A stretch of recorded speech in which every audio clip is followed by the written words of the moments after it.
What I'm going to try and do over the next half an hour or so is just give you an overview of what the Key Stage 4 resources can do for your school. Key Stage 4 came around about 12 months ago, a response by Capita perhaps to some of the third-party analysis programs that have sprouted up over the last 3 or 4 years. Capita always had the issue that they didn't know what your assessment system looked like. So they've given us Sims Assessment Manager, which is a wonderful tool, very, very flexible. But it basically gives schools carte blanche to create their own assessment system. And of course, every school has therefore created an assessment system that is completely unique to them. Now that's great, but it has meant that Capita have been hamstrung when they want to provide some shareable resources that all schools can use. They're absolutely unable to do that because up until now they didn't know what your assessment system looked like. Well, that all changed with the Key Stage 4 resources. What they've done is that they have created a standard assessment system. A standard assessment system that contains what we call standard aspects, i.e. subjects, and standard result sets, i.e. terms or assessment periods. And they've provided those. You can see them if you look under aspects under Assessment Manager. They've provided a set of standard aspects. Here's some example ones for every single subject that the examining boards ultimately offer. So you'll see there's thousands of them, and they really have tried to be as all-encompassing as possible. Of course, that does actually mean that the majority of these schools would just use a small selection of these. Here's the standard GCSE one, so you're very likely to use a chemistry one or a new style 9-to-1 chemistry aspect. But they've provided these for us, so these exist in your system probably right now. Okay, well that's fine. So there is now, if you like, a parallel system, a parallel assessment system lurking in your assessment manager setup there. How do we use it? Well, Capita have also provided us with what they call the assessment mapping tool, which is available from this menu route. It's there, the assessment mapping tool. If we click on it, what this does is it basically pulls the data from your aspects and pushes them into those standard Capita aspects. And it does it by using a map. Let's have a quick look at what a map would look like. Here's a map that picks up Year 11 autumn term results, and all it's done is it's identified all the local aspects. These are your aspects on your assessment system, and alongside them it specifies the standard aspect from Capita's system. And all that happens is that when we run this mapping, it transfers the data in this aspect across to this standard Capita aspect. Now the maps take a little bit of time to set up. If you want to set one up, put aside an hour or two, something like that. But once they're done, they are very, very reliable and very, very quick to run. You actually run them, say once a term. You probably need to run it once a term or after that particular assessment period. You actually run them just by highlighting it and clicking on Convert Results, just there. I'll run this one now just to show you the process. We get a box up here, we click on Start Conversion. So now what it's doing is it's running through all the aspects in our system for one particular term. We specified one particular term, and it's pulled those aspects across, transferred the data into Capita's aspects, and associated them with one of Capita's assessment periods. We call them result sets in Assessment Manager. And it really is quite quick. Okay, in this particular example, I've run it before, so it wasn't transferring all the data in one go. But half a minute, a minute, something like that, to pull across a term's worth of information for your Year 11s or your Year 10 pupils, it doesn't take long. Like I say, typically you would do this just after the assessment period when you've collected all the data onto your assessment system for that particular term or half term. You'd run it then. And then once it's run, we have access to a whole bunch of mark sheets, reports, Excel spreadsheets, and Sims Discover graphs from that data, because now this data is in a standard format. And finally, Capita can provide us, and have provided us, with a set of routines and resources that can utilize that standard data. Okay, before I get too carried away and showing you all these different resources, I want to give you a pointer for where you can actually find these Key Stage 4 resources and install them on your system. I'm going to go to SupportNet, to the web page here, where Capita post the original Key Stage 4 resources and also regularly post updates to those Key Stage 4 resources. So to find the original Key Stage 4 resources, you'll need to use SupportNet, and you'll need to keep an eye on SupportNet as you use them, because the secondary landscape is changing so frequently, and updates to A8 and P8 are coming out so frequently that Capita are posting updates almost on a monthly basis. I keep my eye on notifications here. You can see there was a notification added as recently as here. And indeed, Capita have been committed, and we are relieved that they are committed to keeping these Key Stage 4 resources up to date. It was a bit of a reservation for many of us that Capita might do this as a one-off and then not update them.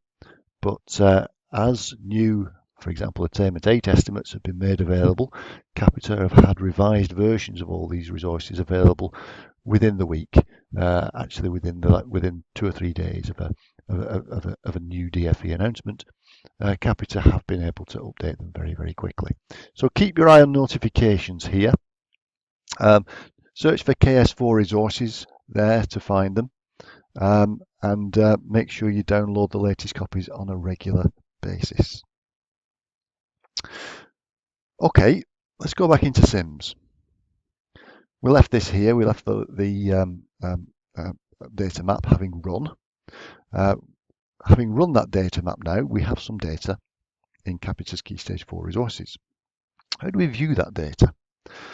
Well, one of the resources that you will have imported when you do your import from SupportNet, one of the resources you'll have imported is a bunch of templates for a set of mark sheets that allow us to see the data as it sits in Capita's aspects, and also, more importantly, to make some very important calculations on that data so that it can work out the A8 and P8 values. Once you've downloaded the Key Stage 4 resources, you will find you have a set of extra templates. Those templates begin with the initials CAS. So if I type CAS there and click search, they all pop up. There are also a bunch of templates here that help us calculate the Key Stage 2 fine decimal level score, which of course is absolutely vital for calculating A8 and P8 values. You don't have to use these calculators. Many schools do import them from their own sources, FFT, the DFE websites, Keys to Success, and so on and so forth. They can also be used as a source of the Key Stage 2 fine point score. But if you wish to, you can use these calculators that Capita have provided.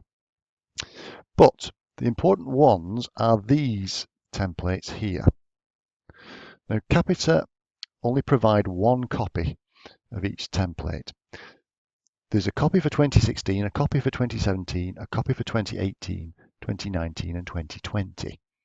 And Capita provide us with the year 10 autumn version of this, and we have to clone them and change the result sets so that we have got maybe, for example, a copy of the 2016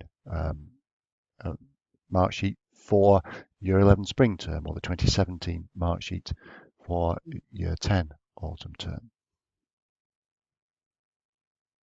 As I say, Capita provide a 2016 version, a 2017 version, 18, 19 and 20 version. What's the difference between them? Well, the differences reflect the slightly and sometimes completely different formulas that are going to be used and were used in 2016, will be used in 2017, slightly different formulas again in 2018, 19 and 20. Most of the differences in the formulas reflect the fact that for 2017 we're going to have this slightly mixed version of English and Maths being 1 to 9 and all the other subjects being A star to G. And 2018, of course, the vast majority of our subjects will be new 1 to 9 grades, with only 1 or 2 historical legacy subjects in the old system. And that really, I think, takes until 2019-2020, with some subjects still being subject to change until about 2019. So that by 2020, we might have a level playing field on which to calculate results the same year on year. So Capita have provided for us, like I say, 4 versions of the different templates that we need to calculate the formulas. The years here, the 2016, 17, 18, that refers to that year's Year 11 cohort taking GCSEs in that year. So say, for example, we have a 2018 mark sheet here, which at the moment will be used for our current Year 10 pupils. Our current Year 11 pupils, of course, will take their exams in 2017. Okay, let's have a look at one of these mark sheets. We'll see what it's got in it. Now, for most schools at this current time, the only complete set of data we'll have will be for the Year 11 pupils who took exams at the end of 2016. They've actually, in the most part, left now, those pupils. It's not a problem with Sims. I'm going to go, therefore, for one of the 2016 versions of the mark sheet. And I'm going to go with this one, which is one that I've created. This is the one that Capita provide for us. And from that, I've created this one purely by cloning it and replacing the result sets. Data managers will know what I mean when I talk about cloning result sets. It's not a complicated thing to do. It's quite quick. So this is what I've created. And like I say, 2016's formulas are used with this particular template, and it's set up at the moment for Year 11 autumn term. I'm going to open that one up. So here's the template. They are very big templates, these. Again, for any data managers watching who are familiar with templates in Sims, these are huge. Now, that does create some issues, which we'll talk about in a moment, but these are massive mark sheets because they attempt to list every subject as offered by the various exam boards. So there are hundreds and hundreds of subjects on there. Let's load up the mark sheet and click open. Now, again, when you do this in school, sometimes this takes a minute or two to open, so don't worry if nothing happens straight away. Here's the mark sheet. It's opened up. Now, this was for a group of our Year 11s. Actually, this is the new Year 11, so I'm just going to use, again, a feature of a mark sheet, which is this ability that we have to rewind the date, the group membership date here, click refresh, and this will update with the pupils who were in Year 11 on this date. So in other words, last year's Year 11s. So here we go. Here's last year's Year 11s, and this is the information that the data mapping routine pulled across. And the data we see in these columns here, these are Capita's aspects in Capita's standard assessment system. Notice we have lots of big gaps here. That's because, as I said before, Capita provided a column for almost every subject you can think of. So your data will be scattered in and amongst these columns, and there may well be big gaps between columns with your data in. But the key thing is your data will be in here somewhere. And of course, one of the important parts of your setup is to make absolutely sure that you've mapped all of your aspects into at least into just one of Capita's aspects. I often recommend that data managers pair up with the exams officer because between them they will know exactly which qualification to choose, especially for some of the more obscure BTECs. Anyway, so here they are. Here is the data. It's copied across the colours from our system as well. These were colours that we added, but loads and loads of them. The most important part of this particular mark sheet happens in the last quarter. So I'm using this scroll bar here to scroll across as far as I can. And like I say, most of the important stuff begins here with these columns here. Now, the first time you run this, there won't be any data in these columns whatsoever. All these are formula columns calculated from the data that's in the earlier sections of this mark sheet. So when you do this for the first time in your school, the first job to do is press that calculate button. Again, when you press that calculate button, go make a cup of tea, because it will take a minute, 2 minutes, 3 minutes, 5 minutes sometimes before it works through all the different subjects, all the columns, albeit most of them are empty. They all have to be inspected by the formulas. And it will then complete this set of columns with some incredibly useful analysis information for us. And what we'll do now is we'll just have a quick look at the sort of information that these columns are providing for us. So the first set of columns here does things like, have they taken English literature? How many A star to C grades? Tell this one is the 2016 version, because it talks a lot about A star to C and A star to G grades. So it totals up how many they've got. Then there's a bunch of columns here that say, have they passed one of the key metrics for year 11? Have they passed maths? Have they passed language or literature? Have they passed English? Have they got 5 or more A star to C grades? Yes or no? Have they got 5 or more A star to C grades, including English and maths? Have they got 5 or more A star to G grades, and so on? And straight away, you can start to do some little analysis on these. People who are familiar with a mark sheet will know all about putting the summary rows on there. And if I click on summary, I might have to wait a second or two while it calculates everything. But if I pick on summary, it gives us an average of all these different statistics. So straight away, looking at this column here, for example, the one that says number of A star to C grades, I know that the average pupil has 8.92 A star to C grades and 10.17 A star to G grades. And this is in a group that represents the whole of year 11. Well, again, people used to using mark sheets will know that the group filter here allows us to filter by any of these vulnerable groups, so we could very quickly find out what the average was for the girls.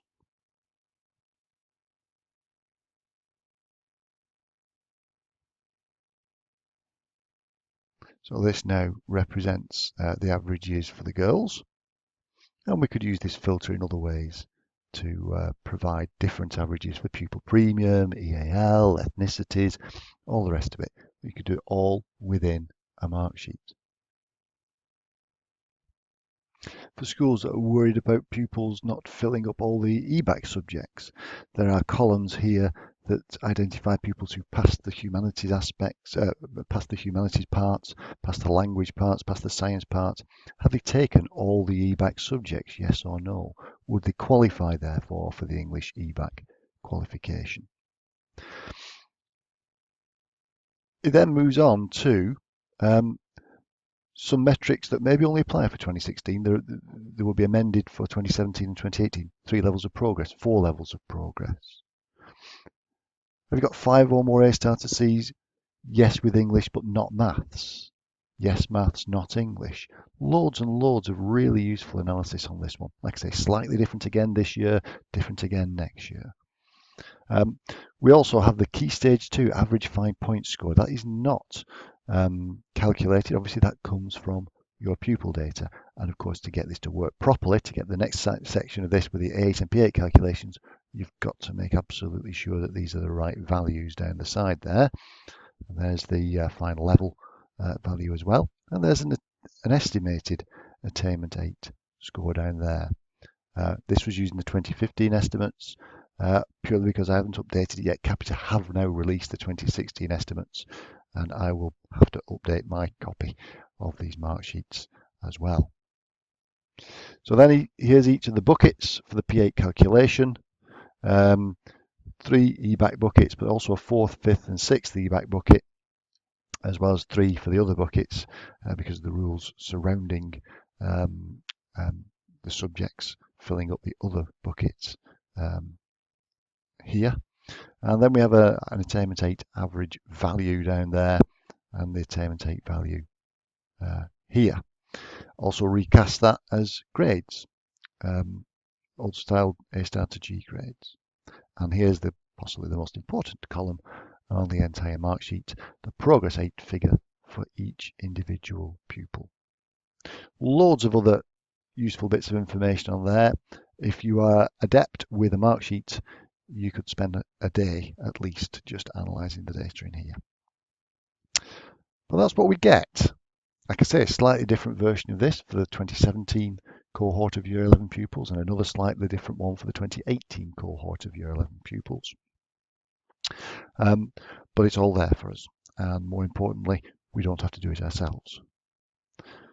Once the data's in here, Capita have also provided us with a really useful set of SIMS reports, as well as a set of SIMS Discover graphs.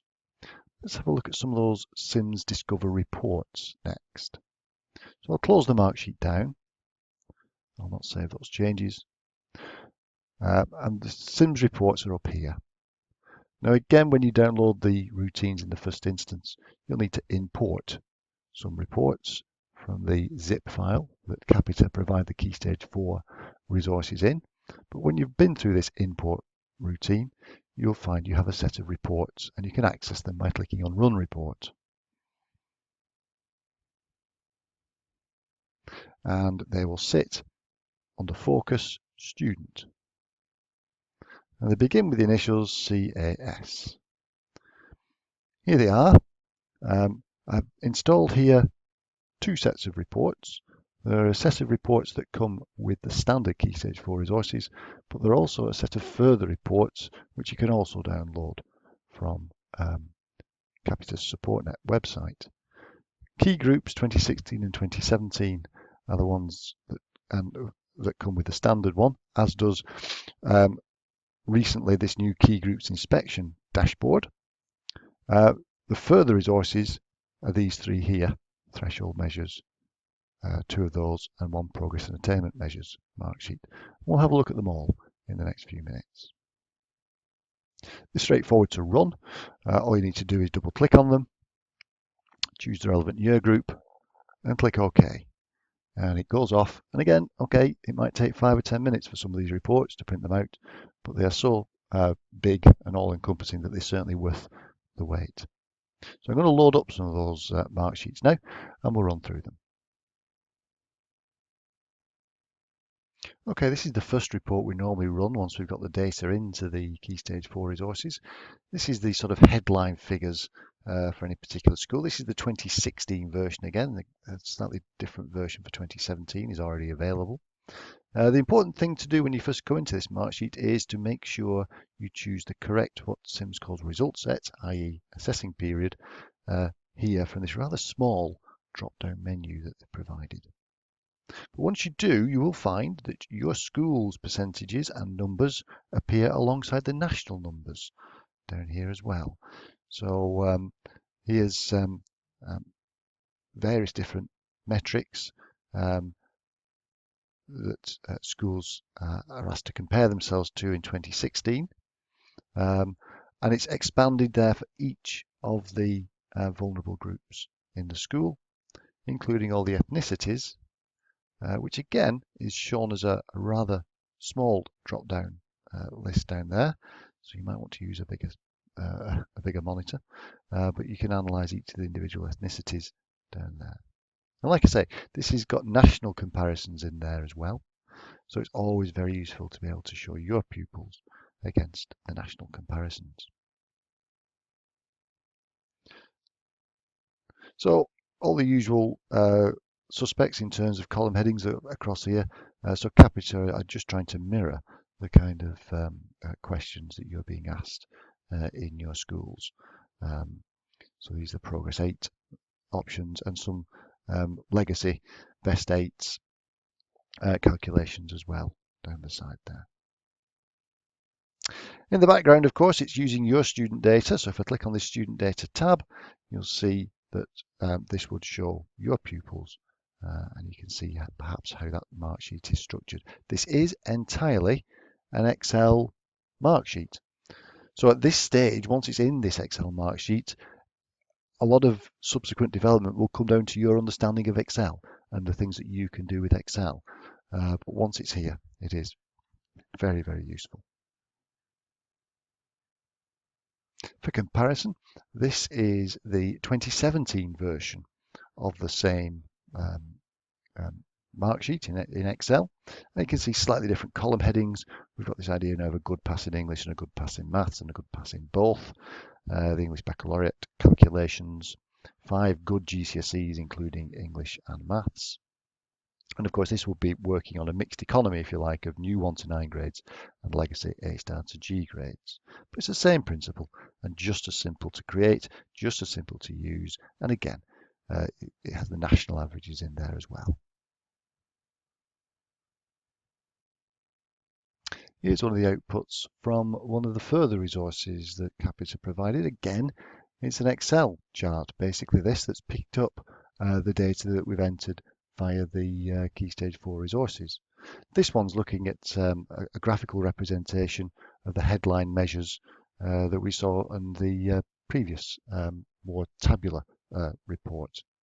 The blue columns represent the percentage of pupils who've achieved a particular measure, and the orangey colour there represents pupils who haven't achieved a particular measure.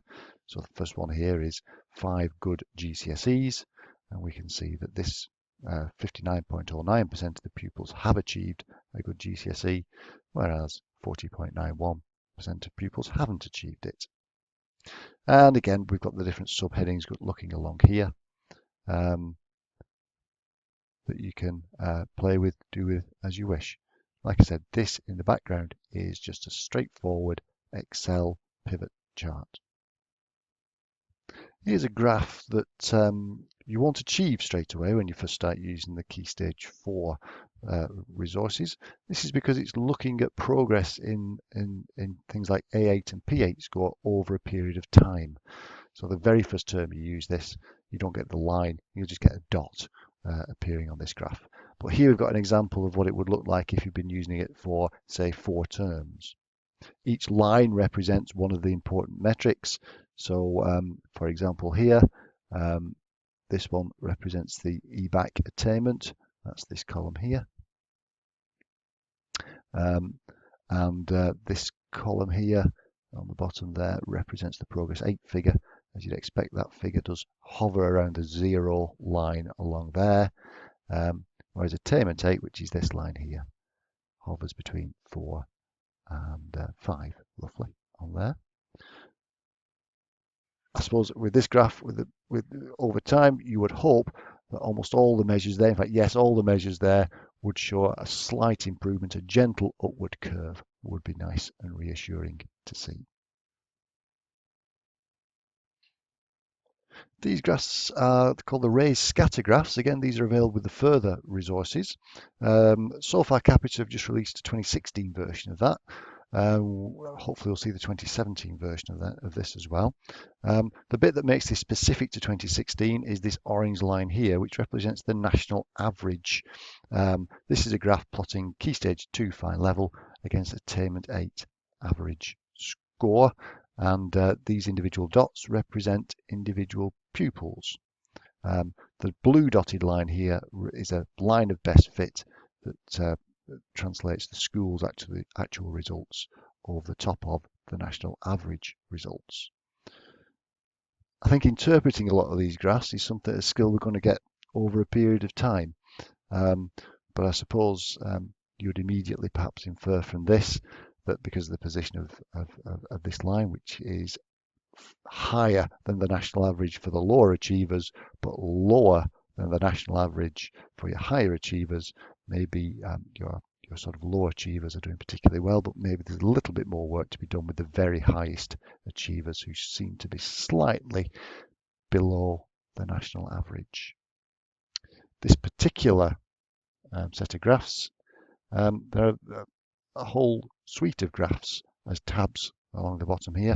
Again, the idea is it takes a metric and compares your school with the national average. The next one here looks at the Progress 8 score and plots the Progress 8 score for the pupils. And then it focuses in on particular subjects, English and maths, the EBAC subjects, and the open subjects. And looking at progress as well, Progress 8 scores for English, maths, EBAC, and the open section of the calculations. It's all based on raw data being pasted into this particular tab here. So again, there's a lot of Excel skills involved in these Key Stage 4 resources. I'm not for 1 minute suggesting that these in some ways are simple or straightforward, especially if you want to amend them yourself. But to get them to have meaningful data in them is not difficult. It does take a little bit of cutting and pasting for some of the graphs. This one especially needs a little bit of cutting and pasting into this tab here. But all the reports I've showed you so far in this demo are basically a single click. And so long as you don't want to do too much extra data processing within Excel, you could just print them out and they will provide you with some really good, really accurate results. Okay, well, that's the Excel outputs from the Key Stage 4 resources. I'm going to finish off now, because it's half an hour gone already.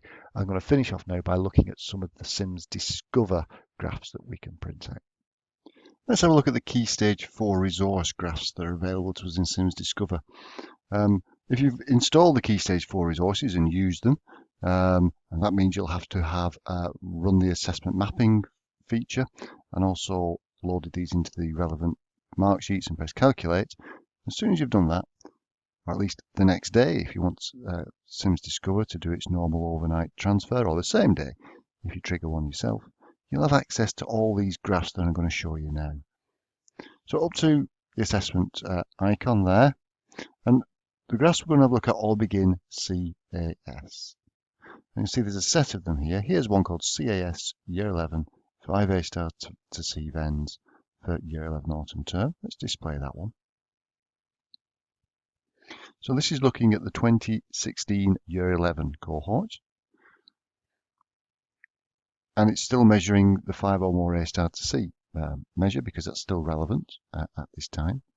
And what we can see there is that 83.3% of our pupils achieved the central intersection. And you can see the orange circle represents the pupils who achieved maths. The green circle represents the pupils who achieved an A star to C grade in English.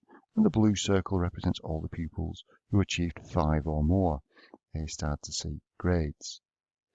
You can also see here that we have 13% of our pupils, or 13.3% of the pupils, who got the maths element and got the 5 grades, A star to C, but didn't get the English element there. And of course, what we can do is we can click on those pupils and just drag the canvas slightly down to the side there and find out exactly who those 13% of pupils are. It's 12 actual pupils there, representing 13.3%, and these are the names.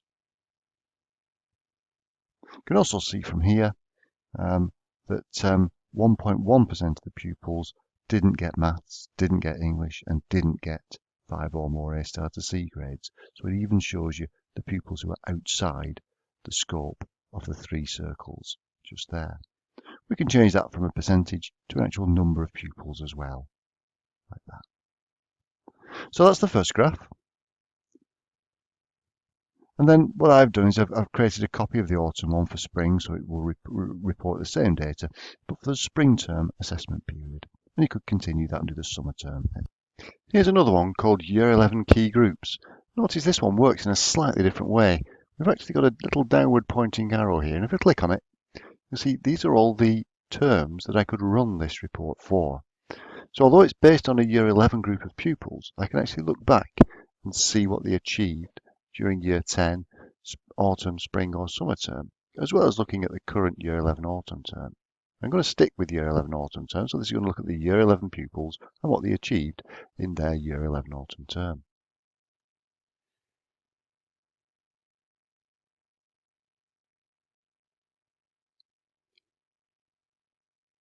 Here we go. So it's taken various headline measures. I'm going to make this graph a little bit bigger, a little bit wider to make full use of the screen here. So we've got the various headline measures. We've got pupils who've achieved in blue and not achieved in red. So here's the pupils who've achieved the 5 or more A star to C qualification. in blue, 96%.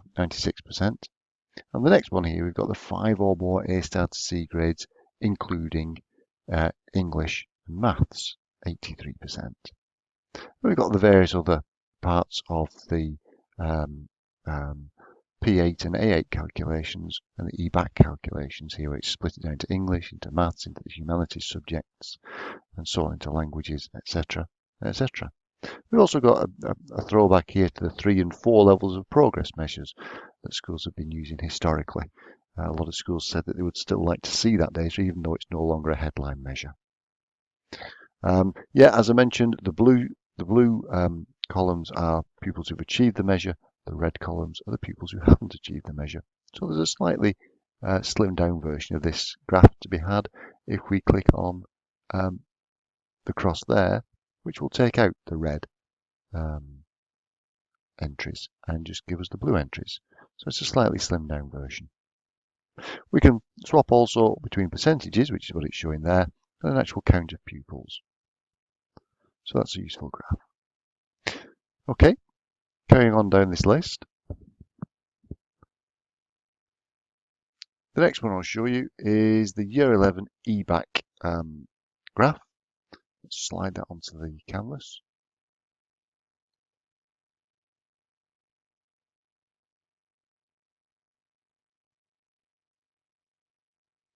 So this is taking the 5 EBAC areas and producing a 5-circle Venn diagram based on the results. So what we have here is we have 25.6% of our pupils having achieved the English Baccalaureate qualification.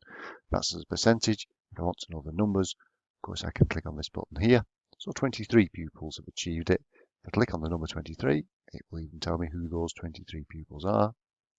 And I can copy that to the clipboard, and if I want to, I can paste that into Excel or wherever else I wanted to put it. We can interrogate this diagram a little bit closer. Here we have 22 pupils. Those 22 pupils are in all the circles except the blue circle. So the blue circle is there. So those 22 pupils aren't in that blue circle. So that means that they haven't passed the humanities element of the English Baccalaureate qualification. And again, I can click on them and find out who they are. And you can do that for all the intersections and all the different numbers on those graphs. One more Year 11 graph is down here. It's called the Attainment 8 and Progress 8 graph. Slide that one onto the canvas.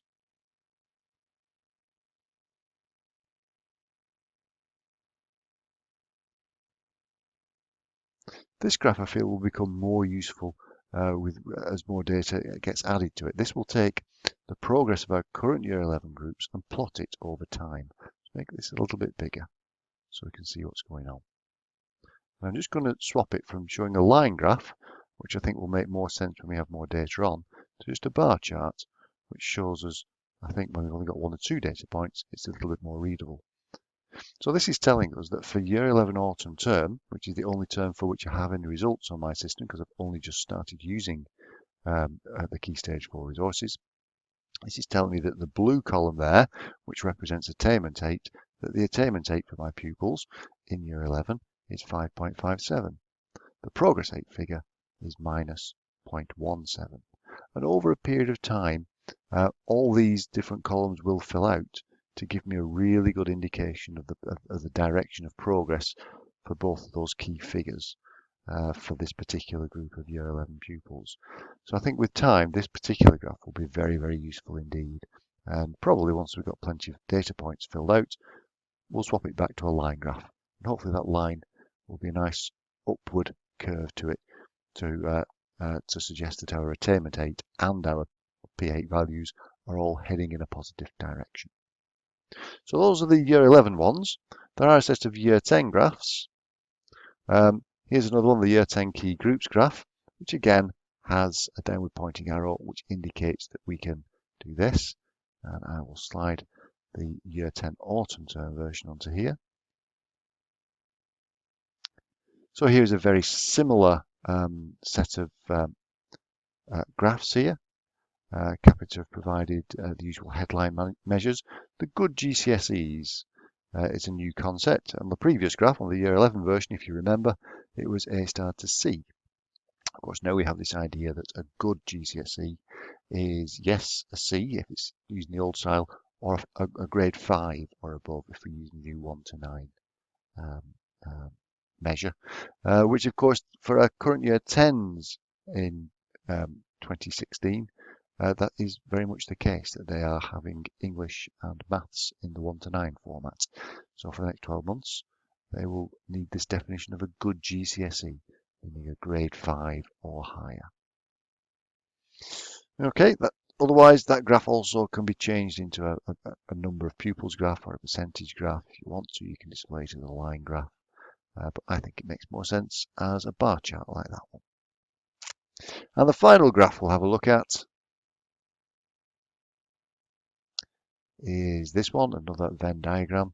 Again, looking at this concept of good GCSEs. Again, this one is looking at year 10 autumn term data and only year 10 autumn term data. But again, it's a similar idea to the one we've already seen there. But again, this concept of a good GCSE being a 5 or higher for the new style grades. Okay, so all those graphs are available to you if you are using the Key Stage 4 resources. You don't have to do anything other than import them. If you're already using the Key Stage 4 resources, these will just automatically populate. Thank you.